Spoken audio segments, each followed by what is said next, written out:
Bonjour, vous écoutez Entretien avec un dentiste, le podcast qui parle de l'humain dans le monde dentaire.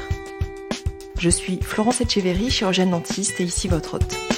Entretien avec un dentiste, ce sont des rencontres de personnalités du monde dentaire qui se sont frayées un chemin différent pour accéder à leur réussite. Ce sont aussi des séries thématiques pour aborder des sujets qui le sont peu dans notre cursus. Et c'est une newsletter mensuelle pour vous partager les actualités du podcast, une rencontre avec un invité, mes découvertes de films, livres, médias, podcasts en lien avec la thématique du mois. Pour les épisodes, je vous donne rendez-vous toutes les 2 semaines quand j'y arrive. Avec cette nouvelle série, nous continuons à écouter la parole des patients.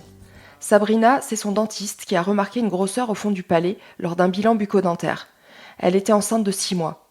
Difficile d'imaginer l'effet que produit un tel diagnostic de cancer à 29 ans, alors que vous attendez votre premier enfant et que la vie s'offre à vous.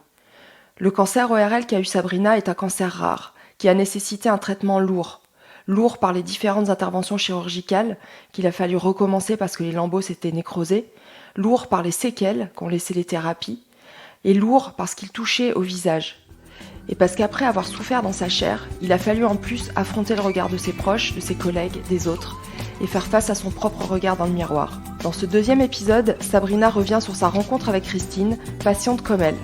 Ensemble, elles vont décider d'unir leurs forces pour que leur combat ait un sens et que leur expérience serve à d'autres malades et à leur entourage. C'est comme ça que va naître l'association Corasso. Donc en 2014, avec Christine Fauquemberg, vous avez créé Corasso. Donc tu en as parlé dans l'épisode précédent que vous étiez rencontrés grâce à une aide-soignante. Vous décidez que tout ce qui vous est arrivé ne serve pas à rien et de mettre en fait votre expérience au service des patients, mais aussi des médecins. Donc ça, on va en parler tout ça. Comment vous avez déterminé un petit peu les objectifs de l'association ? Alors à l'origine, quand Christine vient me solliciter pour qu'on monte toutes les deux l'asso, elle a une demande d'un soignant parce que pour 2 raisons. Parce que une patiente a mis fin à ses jours quelque temps avant suite au diagnostic, et aussi parce que il y a un réseau d'expertise français des cancers ORL rares qui est en place depuis quelques années. Et ils ont besoin aussi du soutien des patients pour exister, tout simplement, pour être légitimes.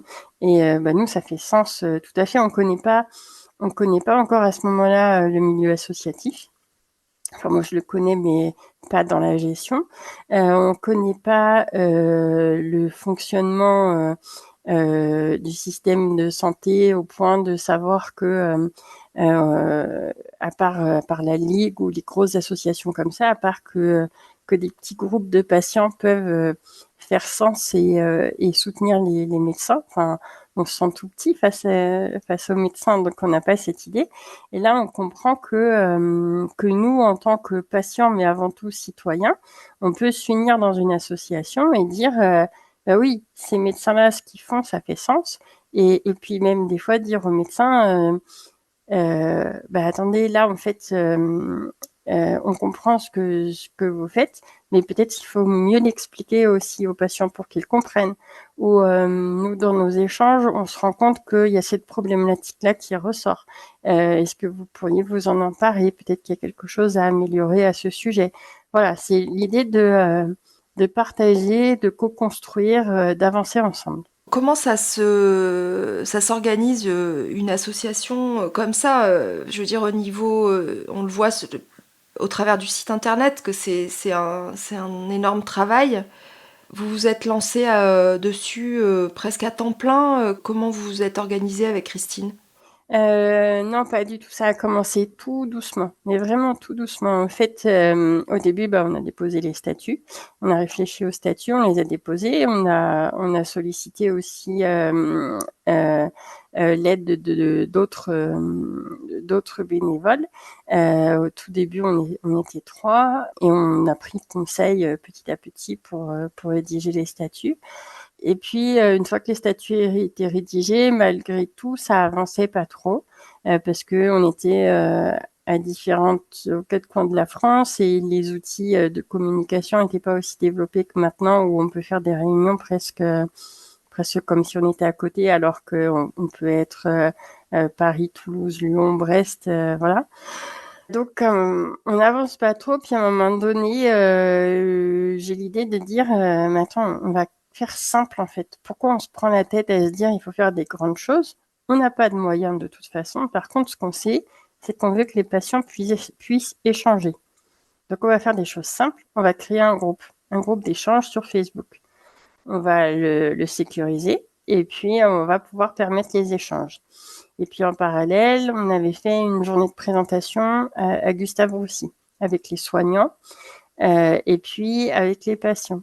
Et puis petit à petit, on commence à monter le site. Et puis, alors pas celui qu'on connaît maintenant, un autre qui était bien, bien plus modeste. Et puis jusqu'au jour où on nous propose de tenir un stand dans un congrès. Je crois que c'était un congrès de psycho-oncologie, si ma mémoire est bonne, ou de soins de support, je ne sais plus, autant pour moi. Et au cours de ce stand, il y a un labo pharmaceutique, Brigitte, si tu nous entends, qui vient nous solliciter en nous disant, écoutez, il n'y a pas d'autre association que la vôtre pour les cancers TTQ, il y a les mutilés de la voix, mais pour l'ensemble des cancers rares en ORL, il n'y en a pas. On sait que c'est difficile. Si vous voulez, on peut vous aider. Oh là là. Moi, j'étais pas à ce stand-là ce jour-là. Et je voulais vraiment qu'on reste crédible. Je connaissais pas encore la relation entre l'industrie pharmaceutique et les patients. Il y a toujours des craintes. Mais bien sûr, parce que quand on connaît pas, enfin, ce qui est de l'ordre de l'inconnu et suscite souvent de l'inquiétude. Donc, et puis à ce moment-là, j'ai pas trop le temps de m'investir encore. Et puis bon, cette Brigitte, elle insiste, et finalement, je finis par la rencontrer.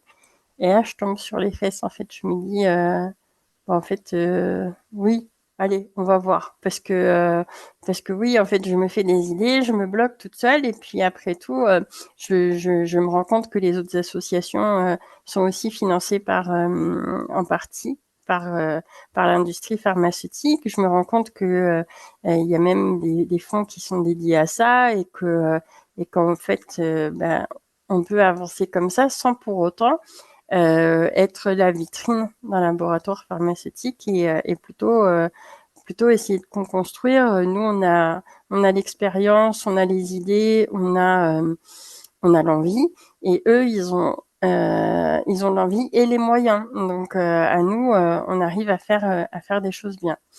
Et donc Brigitte qui me dit, mais pourquoi vous feriez pas une soirée de gala pour vous aider à lever des fonds et tout ça? Et là, la discussion se fait. Moi, quelques années avant, j'ai fait un shooting photo avec Rose Up. Et ça m'a fait beaucoup de bien. J'ai fait un shooting photo avec ma fille dans un cadre d'article mère-enfant. Et quand je me suis vue sur la photo, je me suis dit, en fait, oui, j'ai la gueule cassée, mais en vrai, c'est pas forcément moche, quoi. C'est moi, c'est comme ça. Et ça m'a beaucoup aidé à accepter mon nouveau visage. Et donc, quand Brigitte elle propose cette soirée, je dis, il faut aussi faire une exposition photo, il faut aider les gens à se réconcilier avec leur image et tout ça. Je l'ai vécu, je sais que ça peut faire du bien. En fait, je n'ai pas envie d'engager les gens sur quelque chose que je connais pas. Et puis de cette idée de soirée, ça devient une campagne de communication parce qu'on se dit, mais en fait, une soirée, ça va être un one-shot et qui va voir? On a plutôt intérêt à ce que ça s'inscrive dans le temps, à ce que ça fasse des supports de référence. Et c'est là que Quoi ma gueule prend forme. Ma gueule? Et alors? C'est ma gueule. Ma gueule. Quoi, ma gueule? Et effectivement, cette campagne de communication, elle va avoir un effet cathartique auprès des adhérents qui vont se reconnaître au travers des différents témoignages. ça va ancrer l'association, ça va la mettre en lumière, ça va aussi permettre de rencontrer d'autres laboratoires pharmaceutiques, de créer des liens, d'avoir des financements pour mettre en place cette campagne. Ça va permettre de faire connaître l'association auprès des soignants plus largement en France, à tel point que on va nous dire bah, c'est bien, vous parlez des cancers ORL rares, mais vous savez, il y a aussi les cancers communs. Et avec l'arrivée, ça arrive pas à ce moment-là, mais avec l'augmentation de l'incidence à cause du papillomavirus, il y a de plus en plus de gens qui vont avoir besoin d'une association de patients. Et ben là, oui, quand le professeur Le Tourneau il nous dit ça, bah oui, ça fait sens en fait. On a les mêmes problématiques, même si c'est pas le même cancer en soi.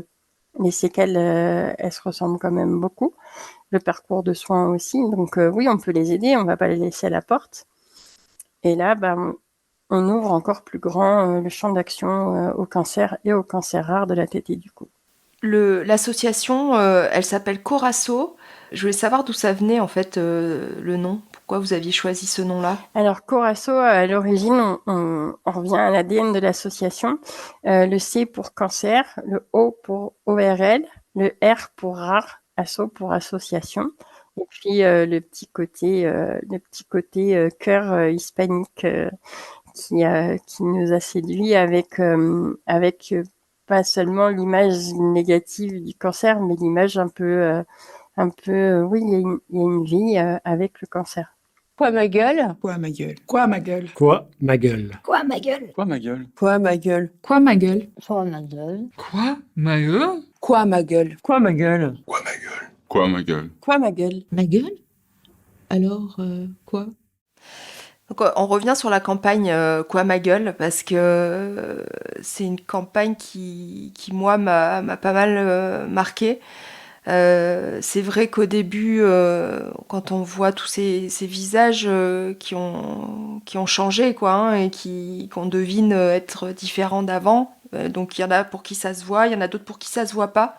Mais ce qui est intéressant, c'est d'entendre surtout les témoignages, en fait. Comment aimerais-tu qu'on te regarde? J'ai envie qu'on me regarde avec des yeux pétillants, rieurs, des yeux dans lesquels il y a de la vie dedans. Qu'on me fasse un sourire, qu'on rigole aussi un petit peu de ma tête, parce que ma tête, elle n'est pas commune. Mais ces regards qui restent posés sur moi avec de la peur. Je sens la peur de l'autre et j'en ai que faire de la peur de l'autre. Quoi, ma gueule? Qu'est-ce qu'elle a, ma gueule? Et cette campagne aussi, c'est pour déstigmatiser, tu le disais toi-même, c'est pour que les gens puissent se regarder eux-mêmes avec un regard plus bienveillant. Et l'effet, il est aussi sur les autres personnes qu'on peut croiser dans la rue, dans le métro ou dans le travail. Et en fait, on se rend compte que il y a un effet de surprise parce que c'est inhabituel et que notre regard, tu sais, il est toujours en train de chercher les défauts, les asymétries, les choses qui sont pas habituelles. Et puis en fait, on se rend compte que la personne parle et que il y a une intimité qui se crée. Et une fois passé l'effet un petit peu de surprise, on oublie complètement en fait le défaut, quoi. C'est ça en fait, c'est que c'est le deuxième objectif, parce qu'au départ on était sur une exposition de photos, donc redonner confiance à ceux qui osent s'exposer à l'objectif, et puis finalement on part sur une campagne parce que l'idée c'est plus on est vu, moins on fait peur. Parce que mine de rien, ce qu'on porte sur notre visage quand il y a des figurations, c'est pas pour tous les cancers tête et cou, heureusement, mais ce qu'on porte sur nos visages ou ce qu'on porte dans notre voix, c'est ni plus ni moins que le fait de renvoyer à la maladie et donc de renvoyer à la mort. Donc c'est ça qui fait peur en fait. On n'est pas dans la norme, et on n'est pas dans la norme. Pourquoi? Parce que on a ou on a eu une maladie qui renvoie à la mort. Et on me dérange à cause de ça. On me dérange parce que ça peut arriver qu'on ait des difficultés à manger. Ça peut arriver d'autres choses qui sont très stigmatisantes et qui peuvent être désagréables. Et, et de ce fait-là, moi je pars du principe que c'est un petit peu, à un moment donné, tu sais, les enfants trisomiques, il fallait pas les approcher, c'était dangereux, c'était pas bien. Et puis, il y a eu des gros efforts de fait dans les années 90. Enfin, c'est ce dont je me souviens. Et puis, il y a eu des enfants trisomiques qui sont devenus acteurs. Et puis, on en a de plus en plus parlé. Et puis, maintenant, tu vois un enfant trisomique, tu vois un enfant trisomique, il fait partie du décor. Enfin, voilà. On sait que c'est des enfants qui sont malades, mais pour autant, c'est des enfants qui sont en vie et avec lesquels on peut avoir un regard, un sourire, et ça se passe bien. Enfin, voilà. Je dis pas que c'est facile pour les parents, hein, c'est pas ça que je dis. Mais je dis que, en tout cas, nous, dans notre collectivité, qu'est-ce qu'on a d'autre à faire à un enfant trisomique qu'un sourire? Et de la même façon, enfin, il y a des gens, je sais que des fois, mon visage peut choquer, et il y a des gens qui me regardent, et quand je suis pas trop fatiguée, et quand je suis bien, j'essaye de sourire, en fait. Et au lieu de regarder méchamment, ou je dis bonjour, ou je souris pour donner à voir, ah oui, j'ai la gueule cassée, mais voilà, je vis. En fait, on respire le même air, ça va, quoi. Le silicone, c'est magique, c'est merveilleux. On a l'impression que ça peut remplacer un vrai nez. C'était très bien, parce que j'ai pu m'approprier mon visage, mais j'ai rapidement vu les limites. C'est-à-dire que le silicone, c'est froid. Ça bouge pas sur le visage, ça reste figé. Ça réagit très mal à la chaleur, ça réagit très mal au froid. Quand il fait froid, j'ai le nez qui coule, et quand le nez il coule, le silicone il se décolle. Et si le silicone il tombe par terre, les gens ils vont faire la tête. Donc c'est pas possible. Ça a été difficile de convaincre les personnes de participer à cette campagne? Ça dépend. Il y a des personnes qui étaient hyper partantes sur la campagne. On voit Sylvie qui sort d'une énième construction de la pyramide nasale. On voit Magali qui a une section du nerf facial. Voilà, c'est des visages qui sont atypiques de fait, mais pour autant, elles y vont, elles foncent. Et puis on voit d'autres personnes qui ont des stigmates beaucoup moins visibles et pour qui c'est un petit peu plus dur. Il y a beaucoup d'émotions qui sortent au moment du tournage. Et puis finalement, ça a l'effet escompté. Derrière, il y a tous les élans de soutien familiaux, amicaux. Mais oui, t'es belle, mais oui, t'es beau, mais c'est super ce que t'as fait. Et je n'ai pas... Pourtant, je pense les avoir tous sondés, mais je n'ai pas eu de retour négatif de l'effet de cette campagne sur eux. Moi, j'ai regardé la campagne sur YouTube, chaque témoignage, et c'est très touchant, forcément, mais on sent vraiment déjà la volonté de rendre l'instant gai, tu vois, les fonds avec la couleur. À chaque fois, il y a quand même une rigolade, quoi. Donc, on sent que ça a fédéré quand même beaucoup aussi entre vous. C'est ça. C'est que l'idée, c'est ce que je te disais. Plus on nous voit, moins on fait peur. Et aussi, il y a une vie après ou avec le cancer. Il y a énormément d'effets secondaires qui peuvent être très invalidants. Ça, c'est une certitude. Mais on sous-estime les capacités qu'on a à s'adapter. Il y a des situations extrêmes, et là, c'est encore autre chose. Mais globalement, on arrive à reprendre vie, pas la vie d'avant, ça c'est sûr. Et il y a plein de choses sur lesquelles il faut s'adapter, qui sont contraignantes, mais petit à petit, quand on se reconstruit, on se rend compte que qu'on peut s'adapter. Leïla qui parle de sa passion pour le chant et qui ne peut plus chanter, et puis qui passe au piano parce que elle chante autrement, en fait. Et ça, c'est un super symbole. C'est vrai que moi, Bon, le témoignage qui m'a vraiment touchée, c'est celui de Sylvie.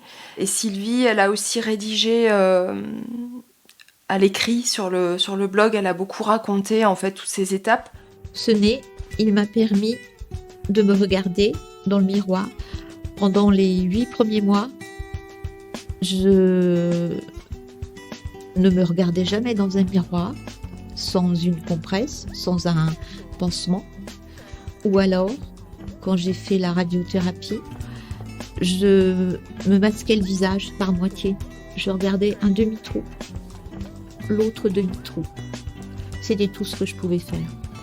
Grâce à ça, j'ai pu m'approprier ce nouveau visage, l'enlever, regarder le trou. Et en fait, Sylvie, ça m'a touchée parce que moi, étudiante, donc je devais avoir 24-25 ans, je sais plus exactement, mais j'ai eu un carcinome épidermoïde au niveau du nez. Et si tu veux, j'ai été heureusement pris en charge suffisamment tôt pour que j'ai une intervention et qui me laisse quasiment pas de cicatrice. Mais en fait, moi j'étais allée consulter, j'étais étudiante, donc je suis allée consulter dans le service d'un grand professeur de dermato au CHU à côté de mon service, si tu veux. Et j'ai été reçue par des internes qui m'ont vraiment très très mal reçue, qui se sont moqués de moi. Et donc je suis repartie, tu vois, un peu dépitée. Je me suis dit, bon, bah je me plains, enfin je sais rien ce que j'ai, et je dois focaliser sur ça. Et en fait, tu vois, je fais un peu ma chochotte, quoi. Et puis en fait, j'ai un jour, j'étais avec un des enseignants que j'adorais de la fac, peut-être même le seul. Et donc, il voyait que je me frottais, en fait, que je passais mon doigt sur une zone de mon visage, et il me dit, mais pourquoi tu touches, qu'est-ce que t'as Je lui dis, bah écoute, j'ai une petite tache là qui est apparue, et j'ai l'impression qu'elle grossit. Bon, il me dit là, on rigole pas, t'es allé voir quelqu'un? Je dis bah ouais, mais bon, je dis les internes, elles sont foutues de ma gueule. Donc il dit bah je te prends rendez-vous tout de suite chez un ami dermato. Je crois que le soir même, j'étais dans son cabinet, il a fait la biopsie, et le diagnostic est tombé, tu vois, 2 jours après, et j'ai été pris en charge tout de suite. Et donc, si tu veux, comme j'étais jeune, et puis que tu te dis, à cet âge-là, tu te crois vraiment invincible, hein, bon, je me suis fait opérer, terminé, quoi. Mais avec du recul, quand j'ai vu ce qui s'était passé avec Sylvie, elle, il n'y a pas eu cette chance-là, puisque elle, ça a été maltraité avec de l'azote liquide, ce qu'il faut surtout pas faire, je crois. Et elle a fini par avoir le nez complètement enlevé, et toute la série. Donc j'engage après les auditeurs à aller lire son témoignage ou voir la vidéo. Donc moi, ça m'a particulièrement choquée, quoi. Et donc Sylvie, dans la vidéo, elle dit une chose qui fait un petit peu écho à ce que tu viens de dire, c'est-à-dire qu'elle dit l'ancienne Sylvie est morte, et elle parle vraiment d'un deuil. Ces prothèses, elles m'ont permis d'accepter ce nouveau visage. Cela m'a permis de faire le deuil de l'ancienne Sylvie. Celle-là, elle est morte, définitivement morte. C'est quelque chose que tu as ressenti, toi aussi, cette nécessité presque de faire le deuil de l'ancienne personne? En fait, moi, je pense que c'est difficile pour moi de répondre à la question parce que j'étais enceinte au moment du diagnostic. Déjà, j'étais dans une phase, je tournais un chapitre de vie, ouais. enfin, oui, ça marquait un tournant dans ma vie. Donc j'ai du mal à le dire. Je pense que le deuil d'avant, je le fais plutôt sur la récidive. Et maintenant que j'ai été diagnostiquée pour une récidive, que je sais que la maladie sera chronique et que voilà, je sais que la probabilité que ce soit ça qui signe la fin de ma vie est très forte. Et du coup, là oui, je le vis autrement. Autant après les traitements et quand j'étais encore, voilà, j'avais 30 ans et cette image, et puis je vivais avec quelqu'un qui est très attaché à l'esthétique, qui m'avait, voilà, ça m'avait contrarié très fort au point que je le quitte parce que j'étais en train de dépérir en me disant, comme esthétiquement je ne suis plus comme avant, enfin ça va pas, quoi. Donc et ça c'était pas possible en fait, non, pourquoi je m'arrête à l'esthétique et pourquoi je suis réduite à cette image. Donc oui, c'est peut-être la remarque que je tourne la page, je sais pas.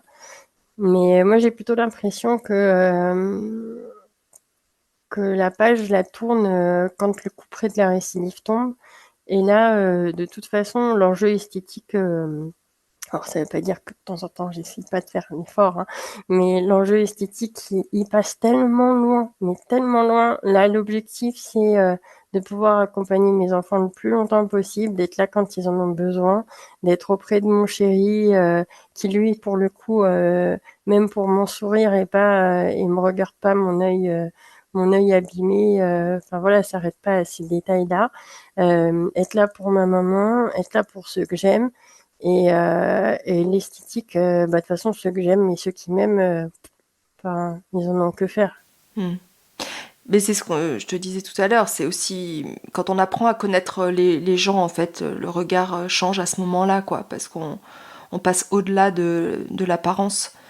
Après, il faut dire que notre société, dans ce sens-là, je trouve, progresse pas très vite, hein, parce que quand on voit aujourd'hui avec les réseaux sociaux et avec toutes ces images permanentes, il y a vraiment des dictates de stéréotypes de beauté qui, à mon avis, font beaucoup de mal aux jeunes, quoi. Enfin, aux jeunes et à tout le monde, parce qu'on voit la peur de vieillir aussi, hein. Ah, mais enfin, c'est un truc, c'est épidermique.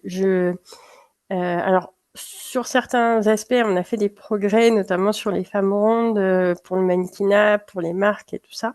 Il y a des progrès qui sont nets. Mais ce diktat de la jeunesse et peut-être parce que moi, j'ai mon visage qui a été abîmé, quand je vois, puis ça se voit en fait, quelqu'un qui qui a une chirurgie esthétique, souvent ça se voit, et plus encore quand on vieillit. Et je trouve ça tellement dommage de pas s'accepter comme on est, de pas accepter ces marques de vie qui montrent qu'il y a eu un chemin avant, voilà, de se conforter. Alors j'entends que surtout chez des gens en général qui sont médiatisés, c'est ceux qu'on voit le plus de toute façon, mais j'entends que c'est dans un intérêt professionnel. Mais enfin, et puis en plus, ce qu'on oublie de dire, c'est que dans la chirurgie esthétique, pour la chirurgie esthétique, je parle pas de la reconstruction, il y a des risques inhérents qui sont non négligeables. Et pourquoi prendre ces risques? Enfin, je pense qu'il y a peut-être d'autres choses à aller chercher pour s'accepter comme on est. Après, c'est peut-être des personnes voilà, qui sont, comme je l'ai été à un moment donné, soumises à un entourage qui est très exigeant au niveau de l'image et qui se remettent très fort en question et qui n'arrivent pas du coup à s'accepter comme elles sont.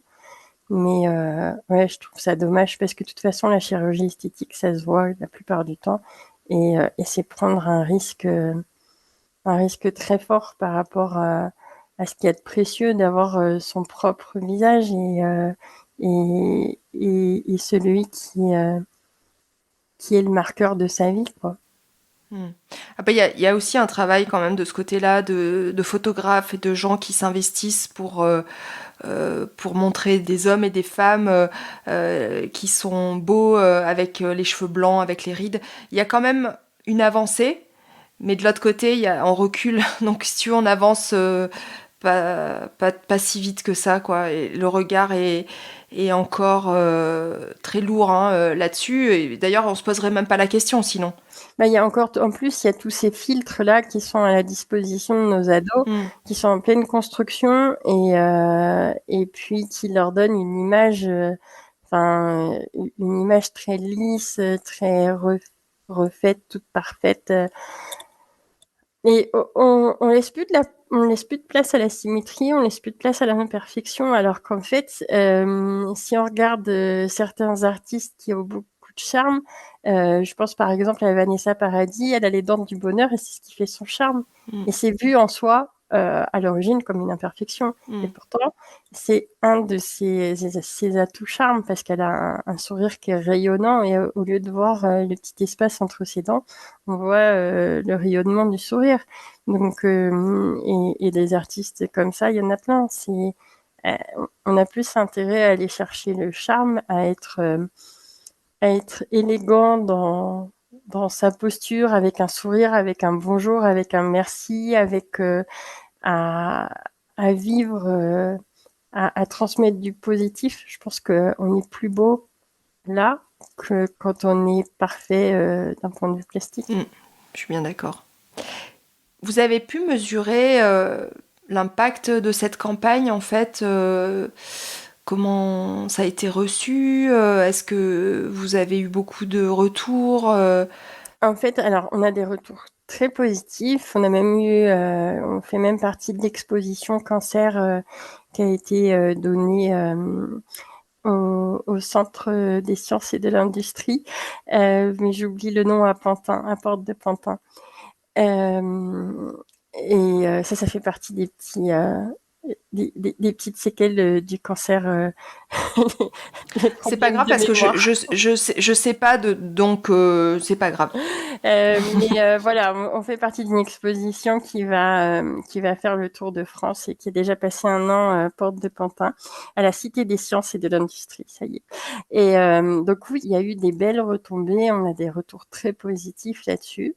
On a toutefois eu des retours un peu plus piquants, disant que ça faisait peur aux patients qui venaient d'avoir le diagnostic, parce que les images, pour certaines, étaient très dures.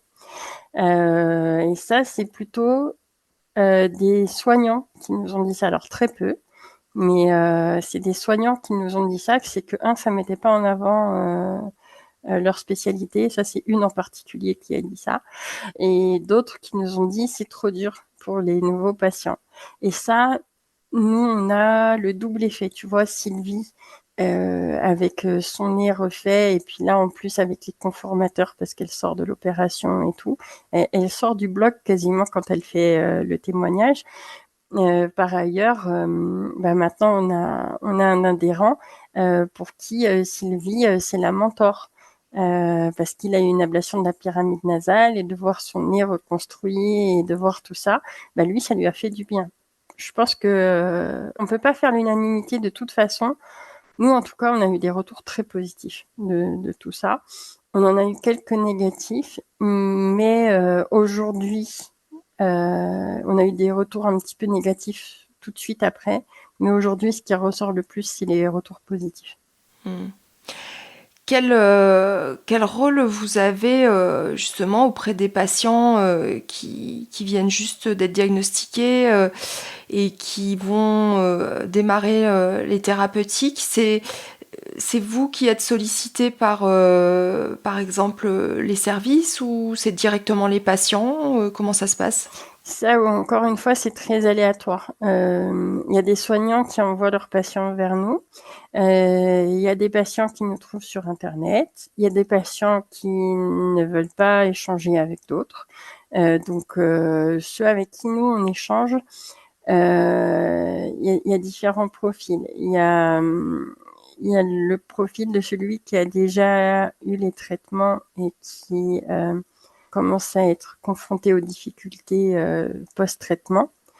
Et puis, il y a ceux qui viennent d'avoir l'annonce et qui doivent faire un choix. Tu vois, juste avant toi, j'ai échangé avec une bénévole qui cherchait à mettre un patient qui l'avait sollicité en contact avec d'autres patients qui ont eu le même problème, parce qu'il ne veut pas se faire opérer. Il doit subir une mandibulectomie, donc une ablation partielle de la mâchoire du bas, et il a peur des conséquences, ce qui se comprend. Mais du coup, plus on attend, et plus il risque plus l'ablation risque d'être importante. Et là, c'est difficile.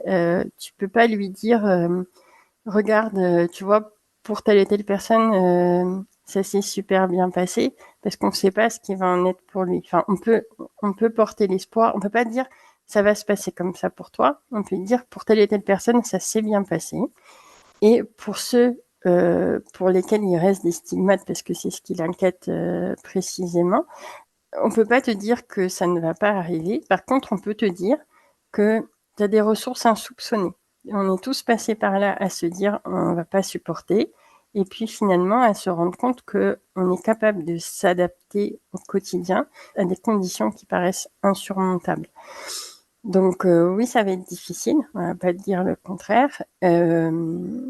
Oui, ta vie va changer, on va pas dire le contraire non plus, mais ça veut pas dire qu'il y aura plus de bonheur dans ta vie, et même ça veut pas dire que tu ne sauras pas mieux voir le bonheur que tu étais capable de faire avant.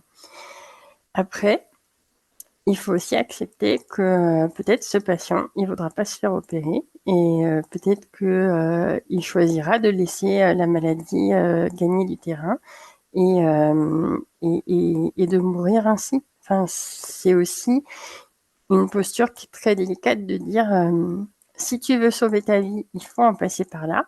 Mais j'entends aussi que si toi tu te dis j'ai fait mon chemin et je veux pas subir ce qui m'attend parce que je sais que ça va être difficile et je sais que j'ai déjà vécu ce que j'avais à vivre, ben, j'accepte de partir avec la maladie. Et ça, c'est pas facile, mais parfois c'est nécessaire. Ça arrive très rarement. Je me souviens pas que ça soit arrivé jusqu'à maintenant. À chaque fois qu'on nous a sollicité, soit on a orienté les patients sur un deuxième avis quand ils avaient qu'un seul avis, parce que comme ce sont des pathologies très spécifiques, notamment pour les tumeurs rares, peut-être le praticien qui a été vu n'avait pas les techniques les plus adaptées, soit parce que et donc on va lui proposer un nouveau protocole qui sera plus acceptable, donc l'intérêt du deuxième avis, soit un deuxième avis qui va être redondant avec le même protocole qui va être reproposé. Et là, le patient, entre-temps, il aura déjà fait un petit peu de chemin, il aura entendu une deuxième fois la même chose d'un autre praticien, il aura entendu des patients qui disent oui, moi j'étais comme toi, je voulais pas le faire, et puis finalement, heureusement que je l'ai fait, parce que sinon j'aurais pas vu mes petits-enfants, j'aurais pas été au mariage de mes enfants.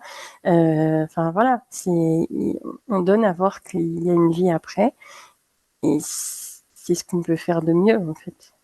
Quand on m'a annoncé le cancer, tout de suite dans ma tête, c'était je peux pas vivre sans lui. Et donc, je passerai forcément l'étape de la reconstruction. Ça, c'est ce qui m'a permis d'attendre, c'est ce qui m'a permis d'aborder ce nouveau visage. Et c'est ce qui me permet maintenant, aujourd'hui, d'accepter les étapes de la reconstruction, qui sont un autre chemin, mais un chemin aussi très long et très, très compliqué. J'avais une dernière question, parce que je sais que se lancer dans l'association, il y a aussi derrière, on en parlait un petit peu tout à l'heure avec le labo pharmaceutique, il y a aussi des enjeux économiques, parce que pour qu'une association elle grandisse, il faut de l'argent, et c'est pas toujours simple. Là aussi, quand on connaît pas, on a tendance un petit peu peut-être à idéaliser, à voir toutes les grandes associations, les grands noms des associations, mais ça se fait pas comme ça du jour au lendemain. Quels sont les projets d'avenir pour Corasso ? Alors, l'argent, c'est le nerf de la guerre avec le temps. Ça, c'est clair que c'est un problème. Nous, on n'est que des bénévoles. On collecte assez peu d'argent parce qu'on a aussi un public assez précaire finalement. Donc, heureusement que il y a aussi une partie de l'industrie pharmaceutique qui nous aide. On demande cette année pour la première fois des subventions. On espère qu'on va les obtenir parce qu'en fait, on est clairement... j'ai pas honte de le dire avec une pointe de fierté, on est clairement dans un enjeu d'utilité publique, de santé publique. On va diffuser une grande campagne de communication qui va s'appeler Face aux symptômes. Et cette campagne de sensibilisation elle va être diffusée dans les gares, elle va être relayée plus sur les réseaux sociaux. On va avoir une vidéo qui normalement devrait être virale. On espère que la presse, on espère que les médias télévisés vont nous suivre aussi. L'idée, c'est que 70% des cancers de la tête et du cou sont diagnostiqués à un stade avancé. Ce qui fait que les chances de survie, elles sont fortement diminuées.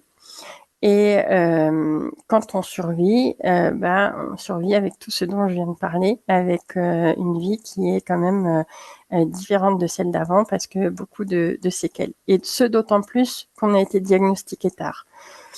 Et ça arrive parce que les symptômes, ils peuvent paraître bénins. Tu l'as dit tout à l'heure, ça peut être une tache, donc ça peut être une tache dans la bouche, ça peut être des aftes, ça peut être une narine bouchée. La symétrie, c'est souvent un marqueur. Ça peut être un ganglion dans le cou, ça peut être un mal de gorge, ça peut être une difficulté à avaler. Tout ça, ça peut ressembler à un virus de l'hiver, quelque chose de complètement anodin. Ce qu'on veut donner à voir, c'est que si ça dure plus de 3 semaines, il faut consulter. Il faut consulter son médecin, son dentiste, son ORL. Il faut aller voir, se renseigner. Et ça, on va le dire au grand public, mais on va le dire aussi aux soignants. Aux soignants, notamment aux soignants en ville. Alors, attention, je dis pas que les soignants sont incompétents, c'est pas ce que je veux dire. Mais c'est que y a un certain nombre d'exemples, notamment au sein de l'association, où on a des parcours diagnostiques mais absolument incroyables. Et parce que quand on n'a pas connaissance de ces cancers, quand on n'a jamais eu de patients qui sont venus avec un afte dans la bouche et que finalement ils sont repartis, ils sont revenus quelques mois après avec un bout de joue en moins ou un bout de langue en moins parce que c'était un cancer, on n'a pas le réflexe de se dire il y a une narine bouchée, il a du mal à avaler, ça dure plus de 3 semaines, j'oriente ou je prescris des examens complémentaires. Et donc, il y a vraiment un effort de sensibilisation à faire à tout à chacun, mais aussi auprès des soignants, pour que ces symptômes comme celui que tu as décrit ne soient plus négligés s'ils perdurent. Et ça, c'est pas nous qui le disons, c'est pas nous qui l'inventons, c'est toutes les sociétés savantes en cancérologie ORL qui sont co-signataires des documents qu'on va diffuser sur ce sujet.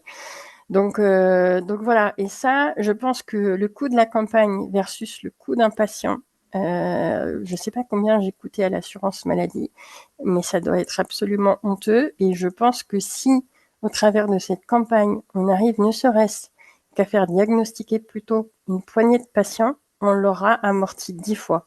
Et si on arrive à obtenir des subventions publiques pour le faire, pour faire cette place dans ce florilège d'informations qu'on absorbe tous les jours et faire passer ce message de façon assez régulière pour que, de la même façon qu'on sache qu'il faut faire un frottis tous les 2 ans, de la même façon qu'on sache qu'il faut faire la mammo, l'analyse de sel, ceci, cela, ça devienne une information communément admise que si ça perdure plus de 3 semaines, il faut consulter pour faire des examens ou être orienté vers un spécialiste. Et ben là, on aura réussi à faire beaucoup d'économies pour la santé publique. Donc ça, c'est notre première mission. Et on en a une deuxième. On est en train de développer un baromètre en cancérologie des coûts. Ça n'existe pas. L'idée, c'est de mesurer cette errance, parce que pour l'instant, on n'a que des estimations, son impact sur la qualité de vie, sur le parcours de soins, et puis plein d'autres choses. Mais les éléments essentiels, c'est ça, de faire un chaînage avec les données de santé, et d'identifier les leviers d'amélioration. Donc la sensibilisation comme on est en train de le faire, mais aussi la formation des soignants, peut-être faire descendre des patients dans les facs de médecine pour donner à voir ce que ça donne quand on passe à côté du diagnostic. Voilà, et plein d'autres leviers dans le parcours de soins qui peuvent être améliorés. Et ça aussi, c'est beaucoup d'investissement en temps, c'est un gros budget. Et là, maintenant, on en est à un point où on doit être reconnu par les autorités de santé comme une association qui défend des enjeux majeurs en santé publique, parce qu'on parle quand même de 15 000 cas par an. Et j'ai envie d'ajouter quelque chose à ce que tu disais, c'est que il faut pas oublier aussi que les patients se connaissent. Donc un patient qui vient nous voir et qui nous montre une lésion qui peut nous paraître anodine parce qu'on n'a pas peut-être été suffisamment formé dans notre parcours initial, et puis que derrière on s'est peu formé par exemple sur les DU de dermatologie buccale, et puis les lésions se ressemblent toutes. Mais un patient qui vient et qui dit j'ai cette lésion qui est là et qui perdure, et il faut pas s'obstiner en fait à vouloir le convaincre que c'est rien, quoi. Il faut pas avoir peur aussi d'envoyer pour rien. Il vaut mieux envoyer pour rien un ORL ou un dermato. Les dermatos peuvent aussi, je pense, ont l'habitude de voir beaucoup de lésions, donc il faut s'entourer déjà de gens qui sont spécialisés dans les domaines où nous on l'est pas suffisamment. Donc il faut savoir reconnaître qu'on l'est pas suffisamment. Et surtout, écouter les patients. Moi, instinctivement, je sentais que ce que j'avais, c'était pas normal, en fait. Et pourtant, ça ressemblait, c'était peut-être 1 millimètre. C'était blanc nacré, ça avait l'air d'être complètement inoffensif. Hein, c'était pas une grosse verrue bien moche, quoi. Donc, important de croire nos patients. Et tant pis si on a l'impression de perdre du temps. C'est jamais du temps perdu, je pense. Il vaut mieux, là pour le coup, il vaut mieux en perdre un petit peu et se dire finalement c'est une lésion bénigne, effectivement, mais il y a une super chirurgienne dentiste à Brest, le professeur Boiramé, qui dit à ses étudiants, une lésion qui perdure jusqu'à preuve du contraire, potentiellement, c'est un cancer. Donc, tant que vous n'avez pas fait de biopsie sur une lésion qui perdure, potentiellement, c'est un cancer et vous le traitez comme tel. Donc, ça ne veut pas dire on sort la chimio comme ça, mais ça veut dire on fait une biopsie et on se renseigne si ça reste, si ça s'installe dans la bouche, un afte qui dure au-delà de 2 ou 3 semaines, c'est pas normal. Couch as close as a liar.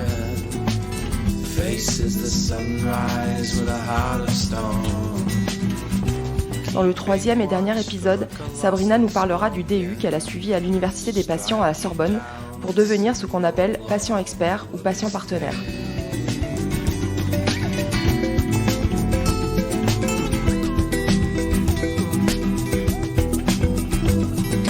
Vous venez d'écouter un épisode d'Entretien avec un dentiste. Si vous avez aimé, vous pouvez m'aider de plusieurs façons. En mettant des étoiles sur Apple Podcast ou votre application de podcast, c'est ce qui permettra à d'autres de le découvrir. Vous pouvez le partager sur les réseaux sociaux et en parler aux personnes tout autour de vous. C'est Pauline Bussy du Son Libre qui a réalisé le montage. La musique Corrélation est de Branch Immersion. Les portraits et les séries thématiques d'Entretien avec un dentiste sont à retrouver sur toutes les plateformes d'écoute de podcast, Spotify, Deezer, Apple Podcast, mais aussi sur YouTube ou directement sur le site internet d'Entretien avec un dentiste. N'oubliez pas notre nouveau rendez-vous, la newsletter, tous les 2e jeudis du mois. Si vous voulez vous abonner, suivez le lien dans le descriptif de l'épisode. Ou rendez-vous directement sur le site internet où vous trouverez aussi toutes les précédentes newsletters. Et surtout, n'hésitez pas à me laisser un message sur les réseaux sociaux ou sur la boîte mail entretienavecundentiste@gmail.com. Je vous lirai et vous répondrai.